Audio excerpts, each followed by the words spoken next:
students, welcome you all to the SSC class. In the previous class we have started history chapter 7, that is education and British rule. ठीक है, previous class में हमने education British rule chapter start किया था, history chapter 7. ठीक है, इसमें हमने देखा था कैसे ब्रिटिशर्स ने इंडिया में वेस्टर्न एजुकेशन इंट्रोड्यूस की थी. ठीक है, जो आप लोग आज के टाइम पे सब्जेक्ट्स पढ़ रहे हो, history, geography, political science, mathematics, literature, ये किसने इंट्रोड्यूस किए हैं? ब्रिटिशर ने. अर्लियर जो सब्जेक्ट्स थे जो इंडियन स्टूडेंट पहले ब्रिटिशर से पहले पढ़ते थे, ठीक है, वो ट्रेडिशनल सब्जेक्ट थे. ठीक है, जो भी आज का मॉडर्न करिकुलम है, सिलेबस है, सब्जेक्ट हैं, they are all result of due to the changes in introduce by the Britishers. ठीक है, जो भी आज आप सब्जेक्ट्स पढ़ रहे हो ये किसने इंट्रोड्यूस किए थे? ब्रिटिशर्स ने. ठीक है, हाँ जी. फिर पहले हमने डिस्कस की थी education in pre British India. किस तरह की एजुकेशन पहले ब्रिटिशर से इंडिया में किस तरह दी जाती थी? इंडिजिनस इंस्टीट्यूशन से ट्रेडिशनल इंस्टीट्यूट, गुरुकुल से, पाठशाला से, टोल से, मकतबा से, मदरसा से. ठीक है, जहाँ पे गुरुज, पंडित, मौलवीज वगैरह अपने क्या कहते हैं स्टूडेंट्स को इंस्टीट्यूट देते, ओपन में बिठा के क्या कहते हैं ट्रीज़ की शेड के नीचे एजुकेशन प्रोवाइड करते थे. ठीक है, और वो मेनली सोशल या रिलीजियस वैल्यूज़ पे एजुकेशन देते थे. जो उनके मेन सब्जेक्ट थे फिलॉसफी, लॉजिक, लॉ, पोइट्री, ठीक है, ज्योमेट्री, एस्ट्रोनॉमी पे थे. ठीक है, और उनका जो मेन मीडियम था पढ़ाने का संस्कृत, अरेबिक या पर्शियन लैंग्वेज में पढ़ाते थे. फिर इंट्रोडक्शन हुई वेस्टर्न एजुकेशन की इंडिया में.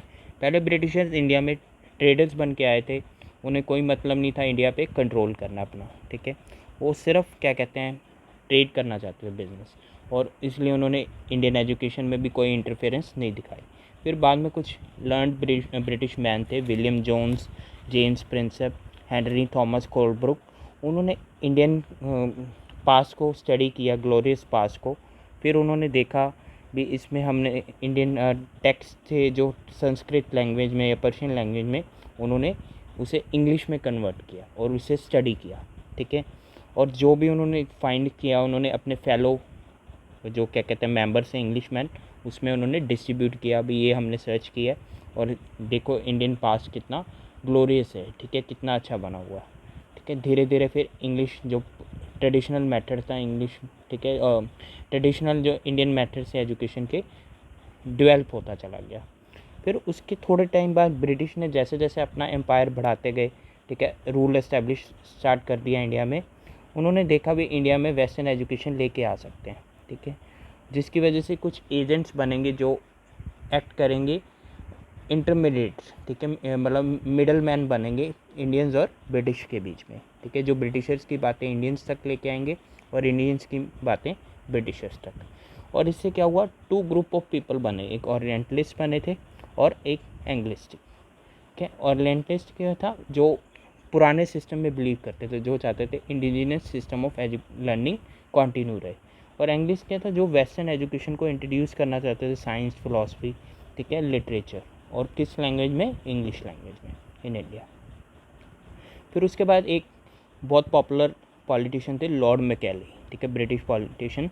उन्होंने एक एजुकेशन सिस्टम क्रिएट किया था, इंग्लिश ग्रुप. ठीक है, उसमें क्या मेन था, उन्होंने ठीक है इंटरमीडिएटरीज बनाए थे ब्रिटिश और इंडियंस के बीच में. और उन्होंने अपनी एक स्पीच दी थी ब्रिटिश पार्लियामेंट, उसका टाइटल क्या था? मिनट ऑन इंडियन एजुकेशन, फरवरी 1835 में. हाँ जी.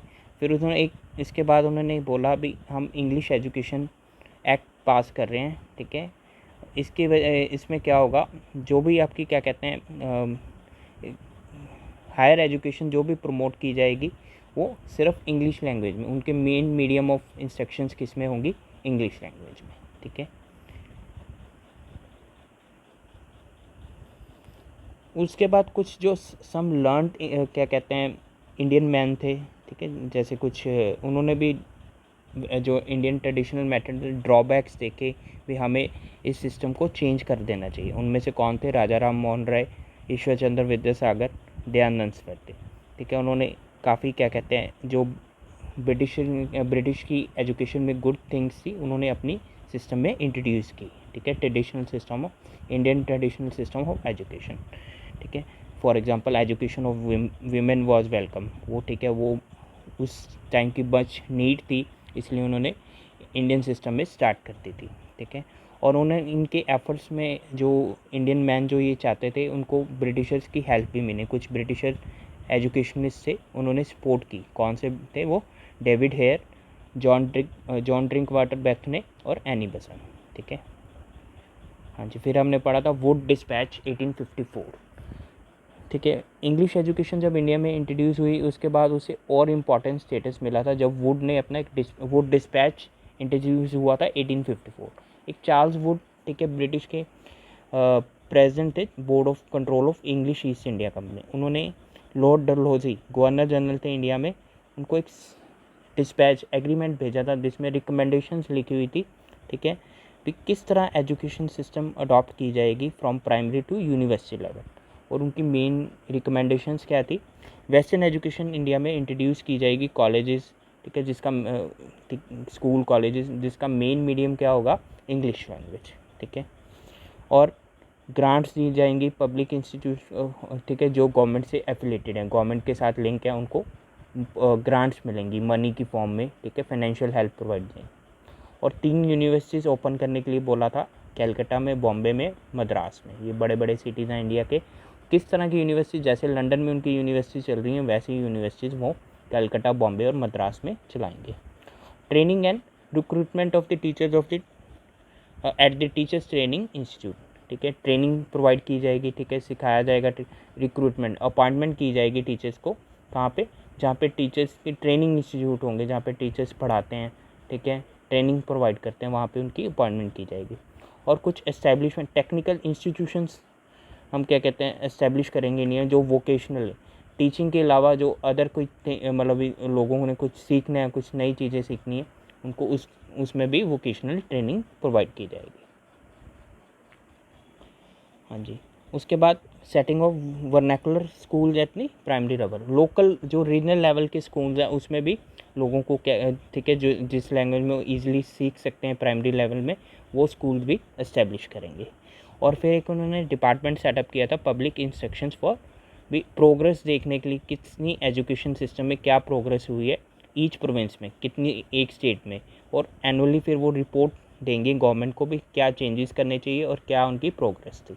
इससे क्या कहते हैं धीरे धीरे वेस्टर्न सिस्टम ने इंडियन जो वेस्टर्न सिस्टम था इंडिया में इस्टेब्लिश हो गया था और उसने पुराने teaching traditional method of teaching को रिप्लेस कर दिया था, ठीक है। हाँ जी, यहाँ तक हमने स्टडी किया था। Now we will doing the next topic, analysis of the western system of the education, ठीक है। अब देखते हैं वेस्टर्न एजुकेशन सिस्टम इंडिया में कैसे चला है, ठीक है। The education system introduce by the British has number of demerits. जो ब्रिटिश ने वेस्टर्न सिस्टम इंट्रोड्यूस किया था, ठीक है, उसके कुछ डीमेरिट्स भी हैं, डिसएडवांटेज भी हैं। फर्स्ट देखते हैं, the curriculum means subjects taught were model या बेस जो थे ब्रिटिश सिस्टम पे थे, एंड वर दस out of touch with the culture and reality of India. जो भी ब्रिटिशर सब्जेक्ट पढ़ाते थे, ठीक है, करिकुलम था, जो सिलेबस था, वो सिर्फ क्या कहते हैं ब्रिटिश के सिस्टम पे बेस्ड था। इससे इंडियन कल्चर या रियलिटी से कोई लिंक नहीं था, ठीक है, जिसकी वजह से Indians found difficult to grasp the subjects and pass the examination merely through rote. इसकी वजह से वो उन सब्जेक्ट को स्टडी नहीं कर पा रहे थे और एग्जामिनेशन भी पास नहीं कर पा रहे थे, ठीक है, क्योंकि उन्हें रट्टा लगाना पड़ रहा था, क्योंकि वो कभी उनको मतलब उनकी अच्छी तरह जो उनकी स्टडी थी डीप स्टडी नहीं कर पा रहे थे उनकी, ठीक है, as they were all based on the British study, ठीक है। The 3 universities set up at Bombay, Calcutta, Madras were examining bodies only, did not teach the students, ठीक है। जो यूनिवर्सिटीज़ उन्होंने बनाई थी बॉम्बे, कलकत्ता और क्या कहते हैं मद्रास में, सिर्फ एग्जामिंग बॉडीज, सिर्फ स्टडी मतलब देखती थी किस तरह का सिस्टम चल रहा है, वो कभी भी एजुकेट नहीं कर रही, टीच नहीं कर रही थी स्टूडेंट्स को, सिर्फ एग्जामिन करती थी, ठीक है, पेपर्स वगैरह बना के देती थी, कभी कोई एजुकेशन नहीं प्रोवाइड कर रही थी, ठीक है। नेक्स्ट है the new system focus more on the education at higher level, as a result primary education and the education of the masses was neglected. जो न्यू सिस्टम ब्रिटिशर्स ने वेस्टर्न एजुकेशन का start किया था, सिर्फ वो education higher level पे provide करता था, जिसकी वजह से जो प्राइमरी एजुकेशन थी, छोटे बच्चों की एजुकेशन थी, या जो मासेस मोर मतलब एक ग्रुप ऑफ पीपल की एजुकेशन निगलेक्ट हो रही थी। सिर्फ कुछ जो हायर पर मतलब जो स्टूडेंट्स हायर लेवल पे एजुकेशन लेना चाहते थे, सिर्फ उनको ही एजुकेशन प्रोवाइड करते थे। ठीक है, नेक्स्ट है scientific and technical learning was neglected as the British only wanted to create a class of interpreter and clerks who would make the work of the British officers easier.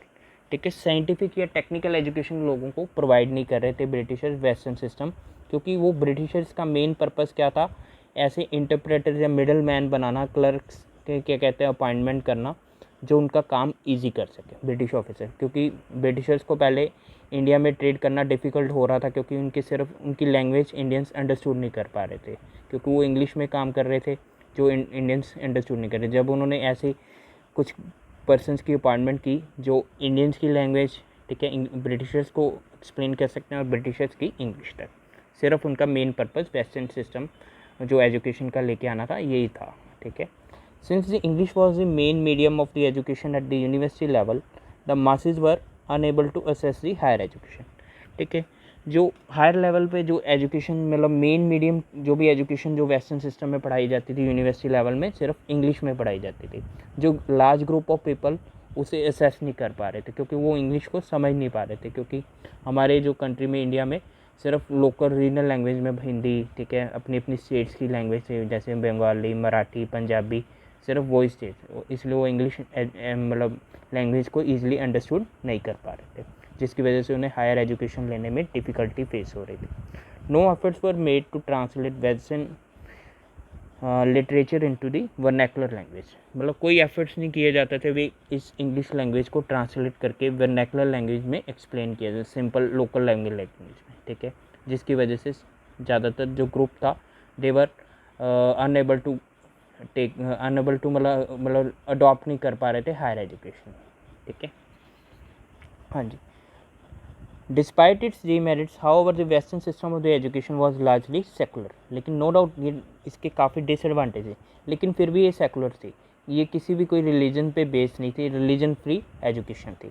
While the curricula was design to allegiance to British rule, जो ये बनाया गया था करिकुला, ये जो subjects बनाए गए थे, इससे क्या हुआ, ब्रिटिश को लॉयल्टी मिली थी, लॉयल्टी मतलब भरोसा जीता गया था ब्रिटिश।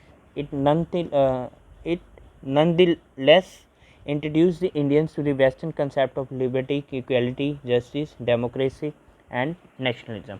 इससे क्या हुआ, इंडियंस काफ़ी अवेयर हुए थे जो क्या कहते हैं ब्रिटिश के कुछ प्रिंसिपल्स थे वेस्टर्न कंसेप्ट के। ठीक है, लिबर्टी से उन्हें पता लगा कि हमें किस तरह की लिबर्टी फ्रीडम्स मिली हैं, किस तरह हम इक्वली पीपल को देख सकते हैं, कैसे हमने इक्वली सबको ट्रीट करना है, जस्टिस मिल सकता है, हमें न्याय मिलता है, डेमोक्रेसी, ठीक है, किस तरह डेमोक्रेसी वर्क करती है, किस तरह हमारे अंदर नेशनलिज्म की फीलिंग्स हैं।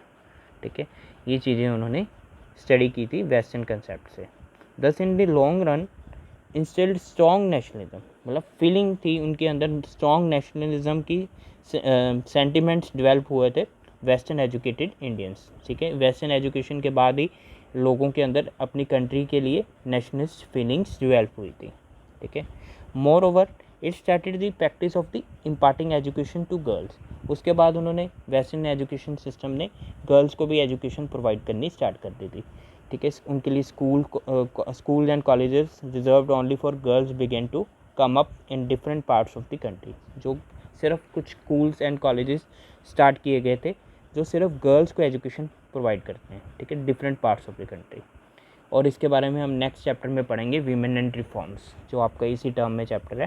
ठीक है, किस तरह गर्ल्स को एजुकेशन प्रोवाइड की गई है और गर्ल्स के लाइफ में क्या कुछ चेंजेस आए थे वीमेन की। ठीक है, now next come to next page, national education. Gradually however the feeling of the nationalism gained the momentum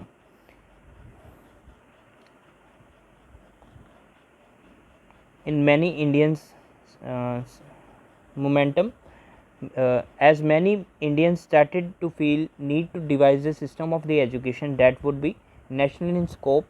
ठीक है, जो नेशनलिज्म की फीलिंग थी, जो कंट्री की मतलब जो कंट्री के लिए जो हम नेशनल फीलिंग्स थी, किस तरह मोमेंटम स्ट्रेंथ मिली थी जब इंडियंस ने देखा भी यहाँ पे एक ऐसा सिस्टम एजुकेशन का स्टार्ट करना चाहिए जिसका स्कोप नेशनल, मतलब थ्रू आउट नेशन जो सेम सिस्टम चले, ठीक है। इस तरह नेशनलिज्म की क्या कहते हैं फीलिंग्स डेवलप हुई थी, ठीक है। और जो उसका कंटेंट होगा, सिलेबस होगा, one that would be able to include all the masses as well, जो सभी ग्रुप को इंक्लूड करेगा। ये नहीं किसी पर्टिकुलर ग्रुप को ले लिया, दूसरे ग्रुप को छोड़ दिया, नहीं, सबके लिए इक्वल होगा।